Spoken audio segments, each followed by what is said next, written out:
देखने वाली आंखों और सुनने वाले कानों को द रिटर्न ऑन खान में स्वागत है। आज हम आपके लिए एक और फिल्म का विस्तृत विश्लेषण लेकर आए हैं। अगर आपने अभी तक हमारे चैनल को सब्सक्राइब नहीं किया है तो तुरंत करें और घंटी के आइकन पर क्लिक करें ताकि आपको हमारी नई वीडियोस की सूचना समय पर मिल सके। कृपया अपनी महत्वपूर्ण राय आज की वीडियो पर कमेंट बॉक्स में जरूर दें ताकि हम अपने कंटेंट को और भी बेहतर बना सकें। दोस्तों, कहानी शुरू होती है साल 2154 में। ये वह समय था जब मानव सभ्यता ने तकनीकी प्रगति के नए आयाम छू लिए थे। इंसानों ने उस वक्त एक बहुत ही खूबसूरत चांद खोज निकाला था जिसका नाम था पेंडोरा। यह चांद अपने आप में एक अद्भुत और रहस्यमयी दुनिया थी, लेकिन ये कोई आम चांद नहीं था। पेंडोरा पे जिंदगी हिलोरे मार रही थी। यहाँ की हरियाली और जीव जंतु किसी भी इंसान की कल्पना से परे थे। विशाल पेड़ अपनी रोशनी से जगमगाते थे। रात के समय ये पेड़ एक जादुई दुनिया का एहसास कराते थे। अजीबो गरीब और सुंदर जीव जंगलों में घूमा करते थे। ये जीव अपने आप में अनोखे और अद्वितीय थे, लेकिन पेंडोरा के पास एक अनमोल चीज और थी, अनोब्टेनियम। यह खनिज बहुत ही दुर्लभ और मूल्यवान था। ये एक दुर्लभ खनिज था जिसको पाने के लिए इंसान कुछ भी करने को तैयार थे। अनोब्टेनियम की खोज ने इंसानों को पेंडोरा की ओर आकर्षित किया। उन्हें लगता था कि यही धरती के एनर्जी क्राइसिस का सोल्यूशन है। पर एक प्रॉब्लम थी। इस खनिज को निकालने के लिए पेंडोरा की प्राकृतिक सुंदरता को नष्ट करना पड़ता। नीले रंग के लंबे लंबे इंसानों की एक प्रजाति, नावी, पेंडोरा को अपना घर कहते थे। ये प्रजाति पेंडोरा की आत्मा से जुड़ी हुई थी। उनका पेंडोरा से बहुत ही गहरा और आध्यात्मिक नाता था। नावी लोग प्रकृति के साथ एक अद्वितीय सामंजस्य में रहते थे। वो प्रकृति के साथ तालमेल बिठाकर रखते थे। उनके लिए पेंडोरा सिर्फ एक जगह नहीं, बल्कि एक जीवित इकाई थी। इंसान, जो कि ताकतवर रिसोर्सेज डेवलपमेंट एडमिनिस्ट्रेशन यानी आरडीए के नेतृत्व में थे, उनको अनोब्टेनियम चाहिए था। आरडीए ने पेंडोरा पर अपने कदम जमाने शुरू कर दिए।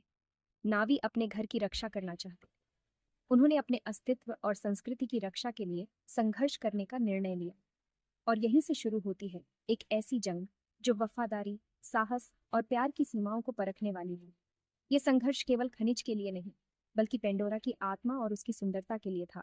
जैक सुली, एक भूतपूर्व मरीन, इसी जंग में धकेल दिया जाता है। एक समय था जब वह एक मजबूत और सक्षम सैनिक था, लेकिन अब वह एक व्हीलचेयर में बंधा हुआ है।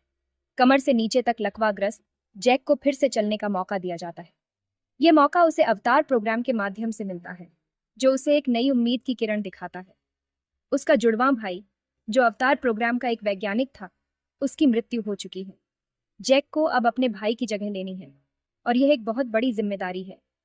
जैक उसकी जगह लेता है और पेंडोरा जाता है एक जेनेटिकली इंजीनियर्ड शरीर, जिसे अवतार कहा जाता है, उसे ऑपरेट करने के लिए। यह शरीर उसे फिर से चलने और दौड़ने की क्षमता देता है। जैक का मिशन है नावी में घुसपैठ करना। यह मिशन आसान नहीं है, क्योंकि नावी एक बहुत ही जटिल और रहस्यमय जाति है। उसे उनका विश्वास जीतना है। यह विश्वास जीतना आसान नहीं है, क्योंकि नावी अपने तरीके और परंपराओं में बहुत दृढ़ है। उसे उनके तरीके सीखने हैं। यह सीखना उसके लिए एक नई दुनिया के दरवाजे खोलता है, जहां वह नावी की संस्कृति और जीवन शैली को समझने लगता है। और अंततः उसे उन्हें अपना घर छोड़ने के लिए मनाना है, ताकि इंसान अनोब्टेनियम का खनन कर सके। यह काम बहुत ही संवेदनशील और चुनौतीपूर्ण है। पहले तो जैक बस आदेशों का पालन कर रहा है। वह एक सैनिक है जिसे आज्ञा मानने की ट्रेनिंग दी गई है, और वह अपने कर्तव्यों को निभाने में विश्वास रखता है। वो एक सैनिक है जिसे आज्ञा मानने की ट्रेनिंग दी गई है। लेकिन यह मिशन उसके लिए सिर्फ एक और आदेश नहीं है। यह उसके जीवन का सबसे बड़ा मोड़ साबित होने वाला है। लेकिन जैसे जैसे वो अपने अपराध शरीर में ज्यादा समय बिताता है, नावी की नजरों से पेंडोरा, उसका नजरिया बदलने लगता है। वह पेंडोरा की सुंदरता और नावी की जीवन शैली से प्रभावित होने लगता है। उसके दिमाग में एक गहरा परिवर्तन लाता है। अवतार प्रोग्राम साइंस फिक्शन का एक अजूबा है। यह इंसानों को जेनेटिकली इंजीनियर्ड शरीरों को दूर से नियंत्रित करने की अनुमति देता है।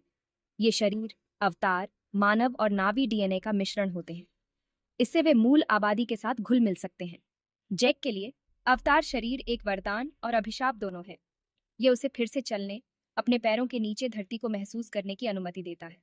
ये उसे पेंडोरा के अजूबों का अनुभव करने की अनुमति देता है, जैसा पहले कभी किसी इंसान ने नहीं किया।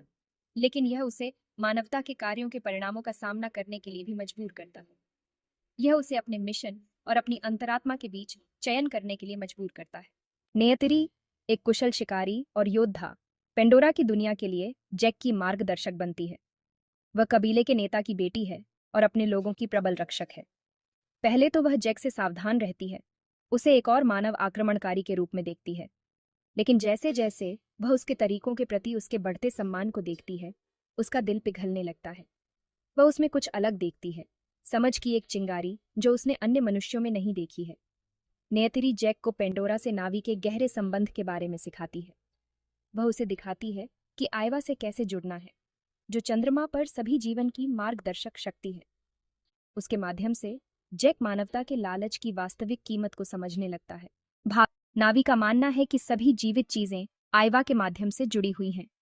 वे अपने क्यूज, लंबे बालों जैसे उपांगों के माध्यम से इस तंत्रिका नेटवर्क में प्रवेश कर सकते हैं, जो उन्हें अन्य प्राणियों के साथ बंधन बनाने की अनुमति देते हैं।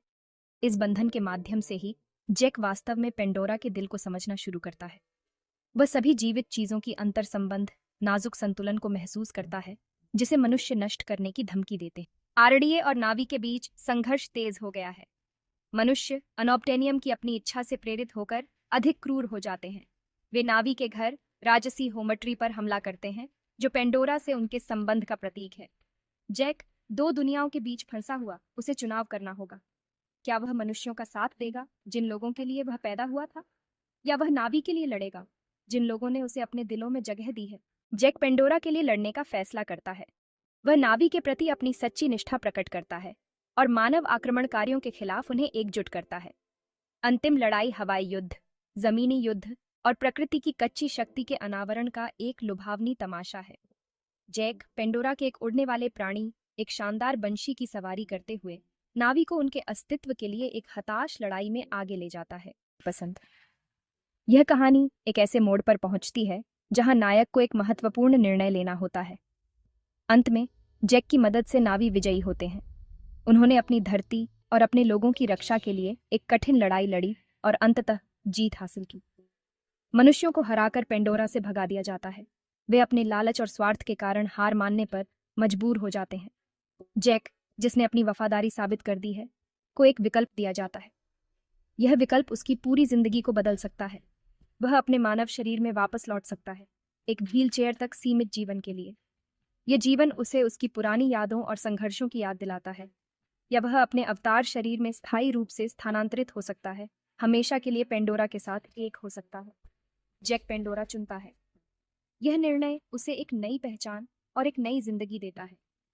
वह अपनी मानवता को पीछे छोड़कर अपनी नावी पहचान को अपनाने का विकल्प चुनता है। यह एक साहसिक और निर्णायक कदम है। फिल्म का समापन जैक के साथ होता है, जो अपने अवतार शरीर में पुनर्जन्म लेता है, एक नई शुरुआत के लिए तैयार होता है। पेंडोरा पर एक नई सुबह के लिए अपनी आंखें खोलता है। यह एक नई यात्रा की शुरुआत है, जहां वह अपने नए जीवन को पूरी तरह से अपनाता है। उसकी यात्रा पूरी हुई। वह घर है। अब वह पेंडोरा का हिस्सा है और यह उसकी नई दुनिया है।